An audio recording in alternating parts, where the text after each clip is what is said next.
1984 is a dystopian social science fiction novel written by George Orwell in 1949. Written by Orwell for the people of his time, so fearful of the rise of communism, this book depicts an over-exaggerated and critical look on a totalitarian communist regime that was prevalent at the time in the Soviet Union.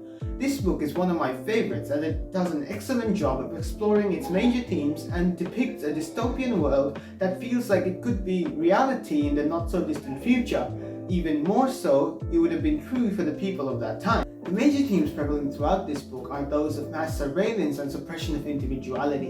Based in the year 1984, in a world that is under the control of an oppressive and authoritative government, which is on a mission to eradicate free thinking, to stop any uprising at its core so that it can maintain its absolute power.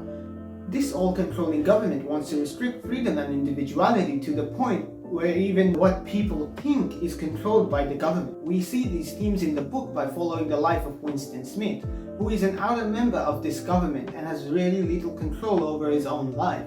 His world is shown to us by the use of a limited third-person point of view, where the narrator describes each and every one of his decisions and actions, clearly showing his own thoughts of wanting to rebel against the government. This perspective is utilized to significant effect to build tension and suspense as we see Winston committing acts of rebellion and treason against the government one after the other, as he is trying to stay hidden from the microphones and cameras that monitor every single one of his actions.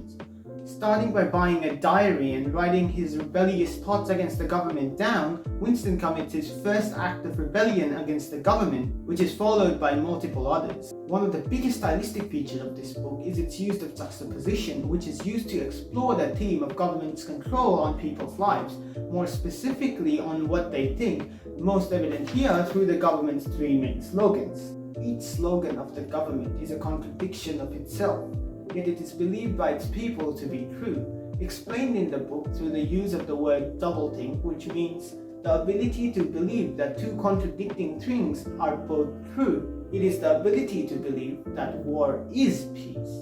Orwell uses this word to explain and explore this idea of government control on people's mind and how it forces people to think that something is true while they know that it is not. This fictional language of newspeak is used sparingly to explore and explain themes throughout the book and give this book a really unique style. The twists and turns at the latter half of this book make it a really thrilling and suspenseful adventure that is sure to keep you at the edge of your seat. With Orwell's unique style and this very well realized world, this is sure to entertain everyone and pose the striking question: how much control should the government have?